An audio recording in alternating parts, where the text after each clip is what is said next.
다음은 인간들이 가지고 있는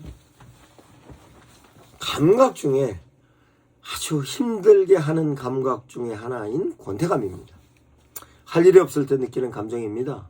인간은 본능적으로 생산적인 욕구를 갖고 있기 때문에 그것이 생산성이 좌절되면 엄청난 권태감을 느낍니다. 내가 지금 생산적이다라고 생각하지 못할 때 느끼는 그 감정에 대하여 권태감을 떨치기 위해서 쾌락적인 방법으로 해결하려는 것이 현대 인간들에 대한 현상입니다. 그와 같은 부분에 있어서 생산적인 일로 할 수 있게 돌리면 되는데 그 부분에 있어서의 생산적인 일도 지속적으로 진행하면 권태감을 느끼는 것입니다.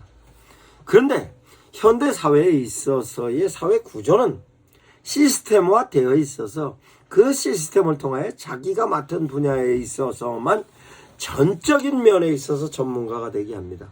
그러면 실제적으로 전적인 부분에서 그 부분만 계속 진행하다 보면 권태감이 생기는 것입니다. 그거는 인간관계에 있어서도 마찬가지입니다. 한 사람만 지속적으로 만나면 권태감이 생깁니다. 이건 부부관계에 있어서 가장 큰 문제가 권태감이라는 것과 같습니다.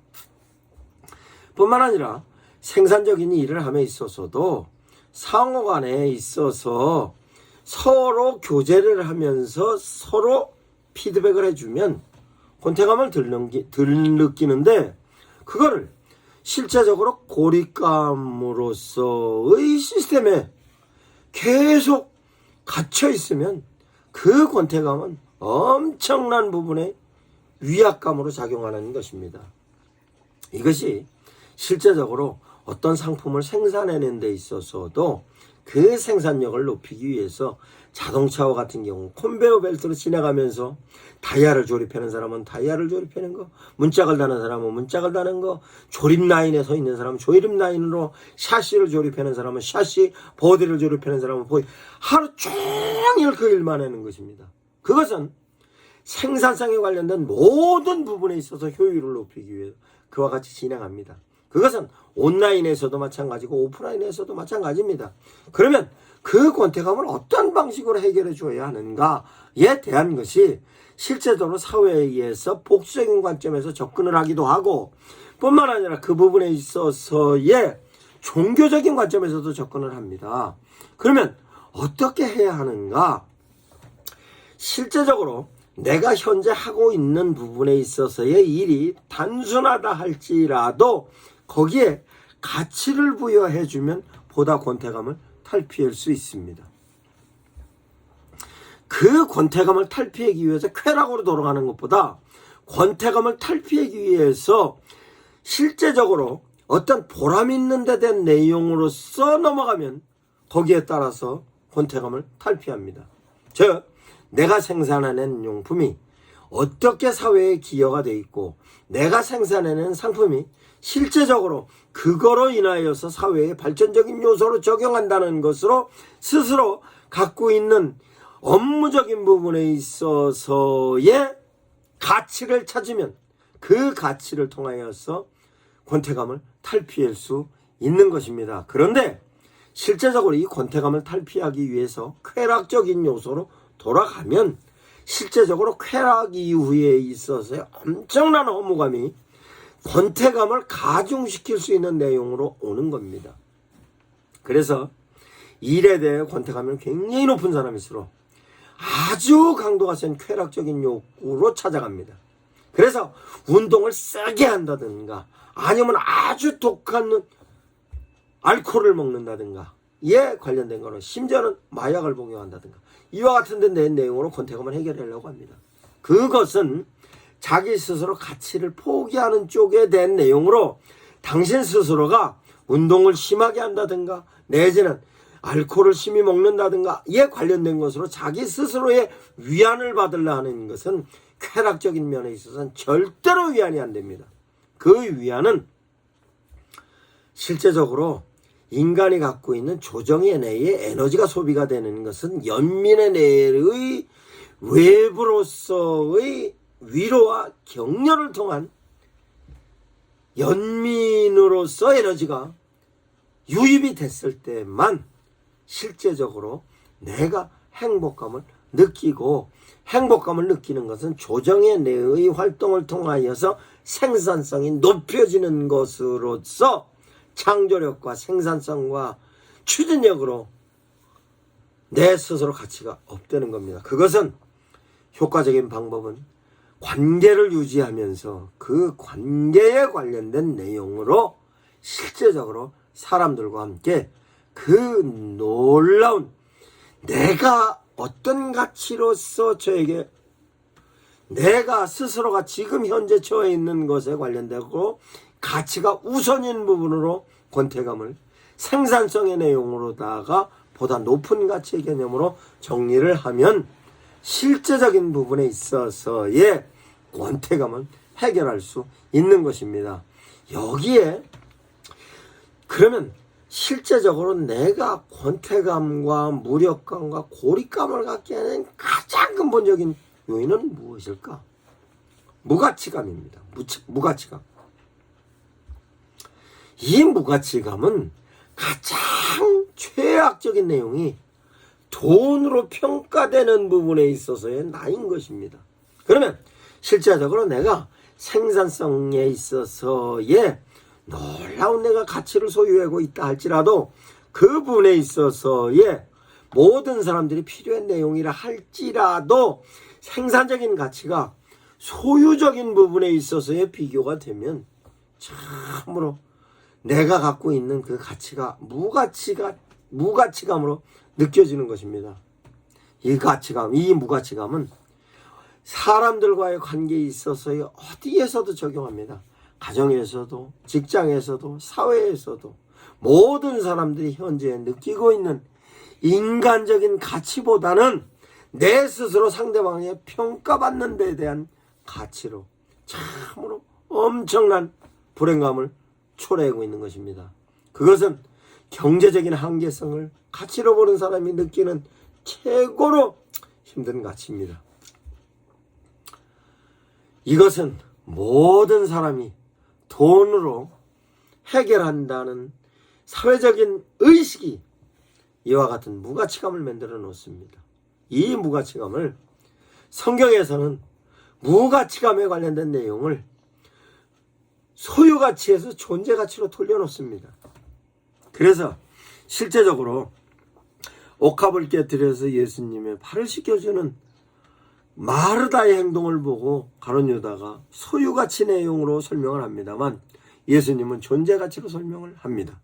뿐만 아니라 성경에 있어서 복음서에서 예수님이 제자들이 예수님을 따를 때의 그 모습은 예수님께서 메시아라 회복을 하여 주면 이스라엘 나라로 회복하여 주고 그 이스라엘 나라로 회복되어 주는 표본은 솔로몬과 다윗 시대 같은 모습으로 회복되어서 메시아로서 예수님이 임금이 되면 나는 그 따라가는 위치에 있어서는 내 스스로 갖고 있는 부분에 있어서 존재가치를 소유가치로 판단한 겁니다.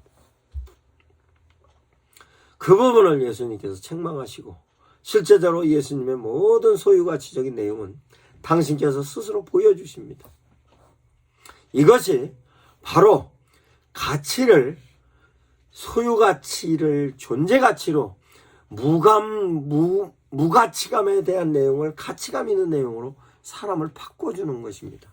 이게 가치관의 전환이 현대사회에서는 반드시 필요한 것입니다. 이런 현대사회에서 필요한 이 가치는 실제적으로 보십시오. 예수님께서 내가 기도하노라 너희 사랑을 지식과 모든 총명과 점점 더 풍성하게 해서 너희로 지극히 선한 것을 분별하고 또 진실하여 허물없이 그리스도의 날까지 이르고 예수 그리스도로 말미암아 의의 열매가 가득하여 하나님의 영광과 찬송이 되기를 원하노라. 이게 빌립보서 1장 9절에서 11절까지 바울 사도가 하신 말씀입니다.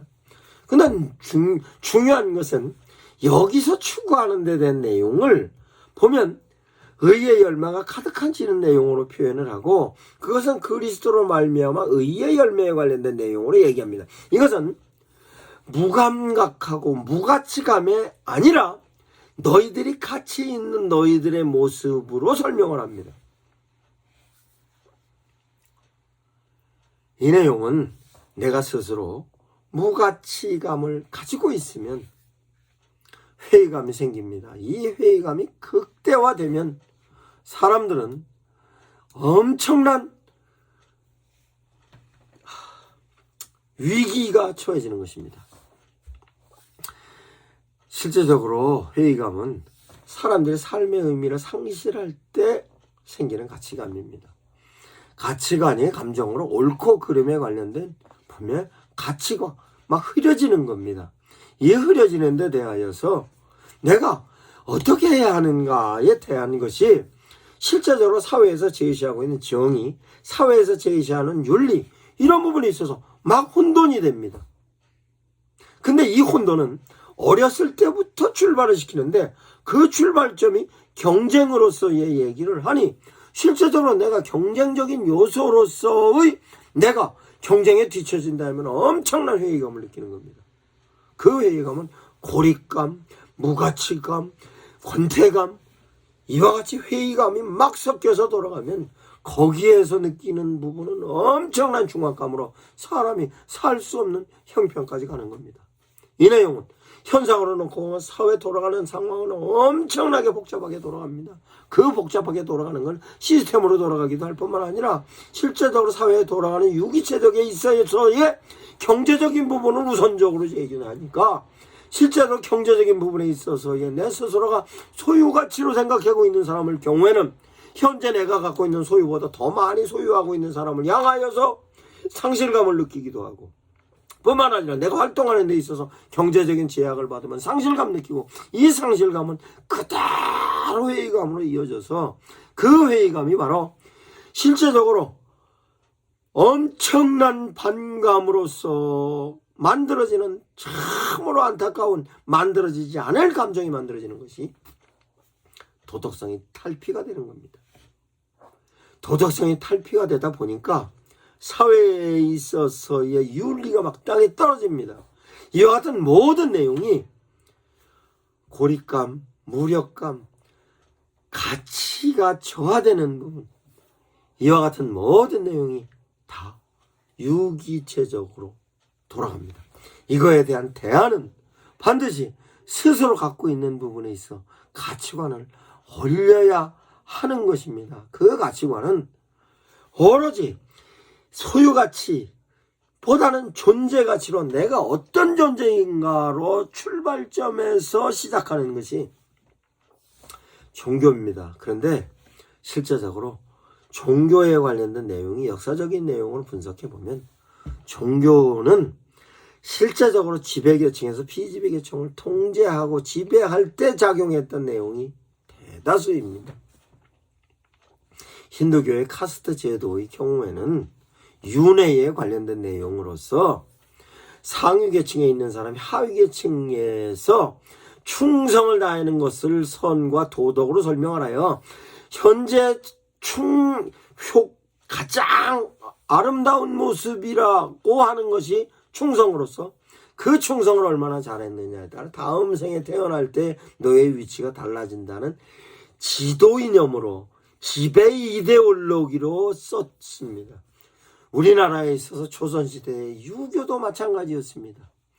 실제적으로 지배계층과 피지배계층으로 구분했습니다. 군자와 범인으로 구분하여 끊임없이 군자들은 그 피지배계층에 있는 사람을 어떻게 통제를 하면 효과적으로 통제를 하는가에 대한 내용을 유교적인 관점으로서 지속적으로 지배해내렸습니다. 그래서 실제적으로 유교에서의 인의예지 극기복례는 실제적으로 밑에 있는 사람들과 관계성이 아니라 그 사람들을 효과적으로 지배하는 데 대한 내용으로 정리가 되었습니다. 이게 조선사회의 가장 피폐되어졌던 모습입니다. 이 모습은 불교에 있어서도 역시 마찬가지입니다. 불교에 있어서도 실제적으로 처음에 시달타 석가모니가 제시했던 내용은 이런 내용이 아니었습니다. 그러나 시간이 지나면서 점차적으로 사람을 지배하는 지배 이데올로기로 불교가 돌아갔던 내용이 라마불교의 내용이 그러하고 선불교의 내용이 그러한 내용을 많은 곳에서 볼 수 있는 것입니다. 이 내용을 해결하는 데 대하여서는 존재가치적인 부분에 있어서 좀 더 소상히 설명하겠습니다.